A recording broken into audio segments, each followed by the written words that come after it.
ఉమ్మడి పాలమూరు సాగునీటి ప్రాజెక్టులపై కాంగ్రెస్ బీఆర్ఎస్ మధ్య పొలిటికల్ వార్ పీక్స్ కు చేరింది. ముఖ్యమంత్రి రేవంత్ రెడ్డి స్వయంగా క్షేత్రస్థాయి పర్యటనలు చేస్తూ పనులను వేగవంతం చేయడంతో ఈ వివాదం మరింత వేడెక్కింది. పెండింగ్ ప్రాజెక్టులపై పాదయాత్రకు బీఆర్ఎస్ వేసిన ప్లాన్ ను ముఖ్యమంత్రి హైజాక్ చేశారని టాక్. సొంత జిల్లాపై పట్టు కోసం రేవంత్ పక్కా వ్యూహంతో ముందుకెళ్తున్నారు. దీంతో దశాబ్దాలుగా పెండింగ్ లో ఉన్న ఆర్టీఎస్ సమస్యను తెరపైకి తీసుకొస్తోంది బీఆర్ఎస్. ఈ క్రమంలో పాలమూరు గడ్డపై పైచేయి ఎవరిది? పెండింగ్ ప్రాజెక్టుల ఘనత ఎవరి ఖాతాలోకి వెళ్తోంది? హస్తం పట్టు బిగుస్తుందా? గులాబీ గర్జన పనిచేస్తుందా? Let's watch this HMTV exclusive story.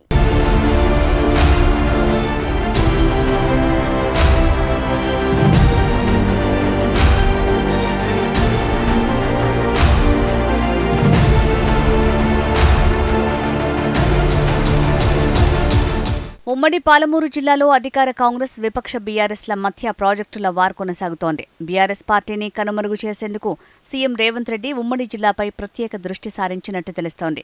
అందులో భాగంగానే ఉమ్మడి పాలమూరు జిల్లాలో సుడిగాలి పర్యటనలు చేస్తూ ఆన్గోయింగ్ ప్రాజెక్టులు, పెండింగ్ ప్రాజెక్టులను పూర్తి చేయటమే లక్ష్యంగా ముందుకు సాగుతున్నారట. అయితే పెండింగ్ ప్రాజెక్టులపై పాదయాత్రకు బీఆర్ఎస్ సిద్ధమవుతున్న తరుణంలోనే సీఎం రేవంత్ రెడ్డి 2 రోజులు పర్యటించి బీఆర్ఎస్ పాదయాత్రకు బ్రేక్ వేశారన్న టాక్ రీసౌండ్ చేస్తోంది. దీంతో ప్రత్యామ్నాయంగా బీఆర్ఎస్ తన ఫోకస్ ని ఆర్డీఎస్ వైపు మళ్లించిందని సమాచారం. దీంతో 3 రాష్ట్రాల మధ్య ఉన్న ఆర్డీఎస్ సమస్యను తెరపైకి తెచ్చి కాంగ్రెస్ పార్టీని ఇరకాటంలో పెట్టాలి అన్న వ్యూహాన్ని బీఆర్ఎస్ నాయకులు అమలు చేస్తున్నారట. ఆర్డీఎస్ పాపం మీదంటే మీదని ఇరు పార్టీల నేతల ఆరోపణలు, ప్రత్యారోపణలతో ఉమ్మడి పాలమూరు జిల్లాలో ప్రాజెక్టు వార్ వేడెక్కింది.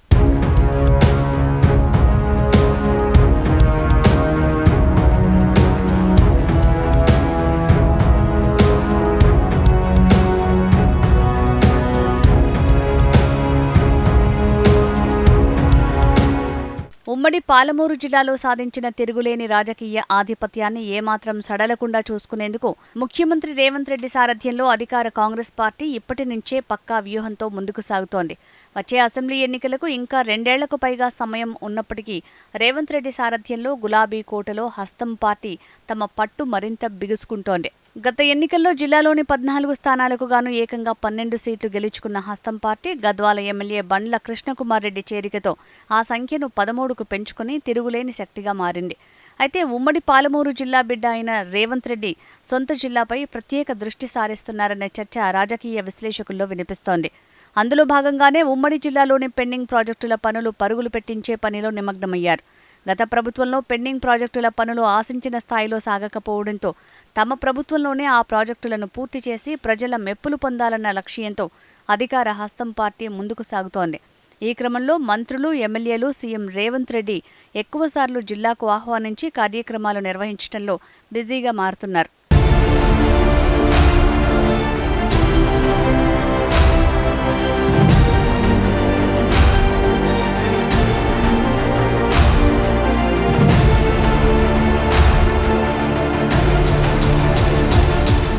పాలమూరు రంగారెడ్డి ఎత్తిపోతల పథకంతో పాటు ఉమ్మడి పాలమూరు జిల్లా వ్యాప్తంగా దశాబ్దాలుగా నలుగుతున్న పెండింగ్ ప్రాజెక్టుల సమస్యను అస్త్రంగా చేసుకుని బీఆర్ఎస్ ప్రజా సంఘాలు ఉద్యమ బాట పట్టేందుకు సిద్ధమవుతున్న తరుణంలో సీఎం రేవంత్ రెడ్డి వ్యూహాత్మకంగా వ్యవహరించారు.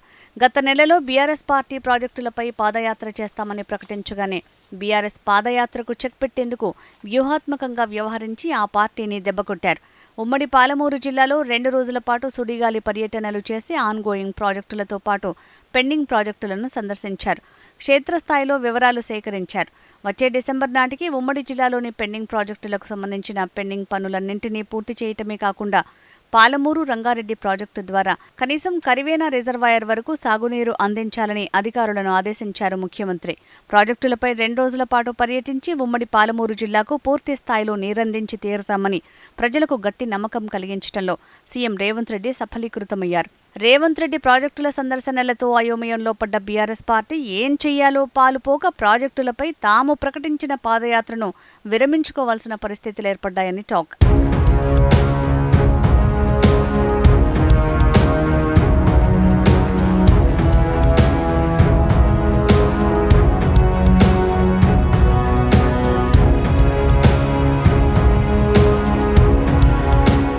సీఎం రేవంత్ రెడ్డి ఎప్పటికప్పుడు ఉమ్మడి జిల్లా నేతల తీరుపై సమాచారం సేకరిస్తున్నట్టు తెలుస్తోంది. ఇటు ఉమ్మడి జిల్లా పర్యటనకు వచ్చిన ప్రతిసారి జిల్లా బీఆర్ఎస్ నేతలను పెద్దగా పట్టించుకోకుండా నేరుగా కేసీఆర్, కేటీఆర్, హరీష్ రావులనే టార్గెట్ చేస్తూ రేవంత్ రెడ్డి విమర్శల పర్వం కొనసాగిస్తున్నారు. 2024లో మొదలైన మా పాలన 2034 దాకా సాగుతుందన్న ధీమా వ్యక్తం చేస్తున్నారు. బీఆర్ఎస్ను జనం ఎప్పుడో బొందబెట్టారంటూ ఘాటు వ్యాఖ్యలు సైతం చేస్తున్నారు. ఇక కేసీఆర్ ఫామ్ హౌస్కే పరిమితం అంటూ కాంగ్రెస్ క్యాడర్లో జోష్ నింపుతున్నారు. వచ్చే ఎన్నికల్లో ఉమ్మడి జిల్లాలో ప్రతిపక్షానికి ఒక్క సీటు కూడా దక్కబోవని సవాల్ విసరటం ద్వారా విపక్షాల ఆత్మవిశ్వాసాన్ని దెబ్బతీసే ప్రయత్నం చేస్తున్నారన్న అభిప్రాయం రాజకీయ వర్గాల్లో వినిపిస్తోంది. రాజకీయ విమర్శలతో పాటు సెంటిమెంట్ను కూడా సీఎం రేవంత్ సమాంతరంగా వాడుకుంటున్నారట. మిడ్చిల్ ప్రజలు నాటిన చిన్న మొక్క ఇవాళ మహావృక్షమై రాష్ట్రానికి ముఖ్యమంత్రిని చేసిందని, ఈ ప్రాంతాన్ని ఇప్పుడు అభివృద్ధి చేసుకోకపోతే ఇంకెప్పుడూ అభివృద్ధి చేసుకోలేమని, అందుకు జిల్లా ప్రజల సహకారం కూడా అవసరమని చెప్తూ సెంటిమెంట్ అస్త్రాన్ని ప్రయోగిస్తున్నారు. ముఖ్యంగా మహిళా ఓటర్లను ఆకట్టుకునేలా సాగుతోన్న సీఎం ప్రసంగాలు జిల్లా రాజకీయాన్ని వేడెక్కిస్తున్నాయి. విపక్షాల వ్యూహాలకు ముందే ప్రతి వ్యూహాలతో చెక్ పెడుతూ పాలమూరు గడ్డపై కాంగ్రెస్ పట్టు సడలకుండా రేవంత్ రెడ్డి సారథ్యంలో పార్టీ వర్గాల వ్యూహ రచనలు చేసుకుని ముందుకు సాగుతున్నట్టు తెలుస్తోంది.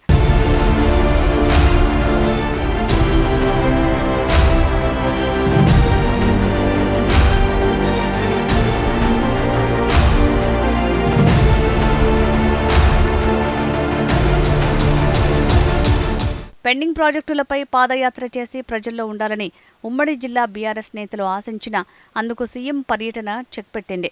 దీంతో ఇటు బీఆర్ఎస్ నేతలు కూడా వెనకడుగు వేయకుండా రెండు తెలుగు రాష్ట్రాల మధ్య వివాదాస్పదంగా మారిన ఆర్డీఎస్ సమస్యను అస్త్రంగా చేసుకుని రైతాంగం ముందుకు వెళ్లేందుకు సిద్ధమైంది.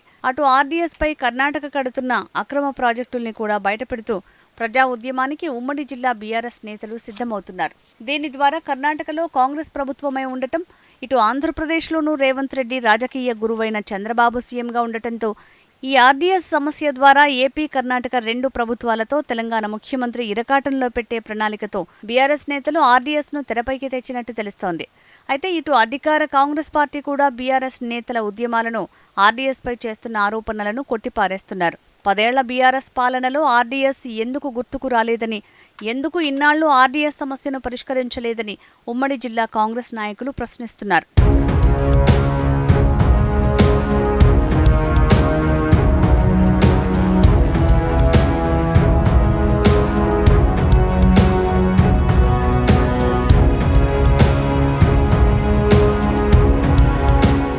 మొత్తంగా ఉమ్మడి పాలమూరు జిల్లాలోని అటు అధికార కాంగ్రెస్ పార్టీకి, ఇటు ప్రతిపక్ష బీఆర్ఎస్ పార్టీకి సాగునీటి విషయంలో మాటల యుద్ధం కొనసాగుతోంది. కర్ణాటక, ఆంధ్రప్రదేశ్ రాష్ట్రాలు తెలంగాణకు నీరు రాకుండా అడ్డుకునే ప్రయత్నాలు చేస్తున్నాయని బీఆర్ఎస్ ఆరోపిస్తోంది. ఆ పాపమంతా బీఆర్ఎస్ పాలనదే అంటూ అధికార కాంగ్రెస్ కొట్టిపారేస్తోంది. మరోవైపు ఉమ్మడి పాలమూరు జిల్లాలో బీఆర్ఎస్ పార్టీని కనుమరుగు చేయాలన్న సంకల్పంతో సీఎం రేవంత్ రెడ్డి సుడిగాలి పర్యటనలు చేపడుతున్నారు. ఫలితంగా బీఆర్ఎస్ పార్టీ నేతలకు కంటి మీద కునుకు లేకుండా పోతోందని టాక్. వచ్చే అసెంబ్లీ ఎన్నికల నాటికి ఉమ్మడి పాలమూరు జిల్లాలో కాంగ్రెస్, బీఆర్ఎస్ పార్టీల మధ్య మాటల తూటాలు ఇలాగే కొనసాగుతాయా, లేక ఇరు పార్టీలు జిల్లా రైతాంగానికి నష్టం కలగకుండా జలదోపిడీని అడ్డుకుంటాయా వేచి చూడాల్సిందే.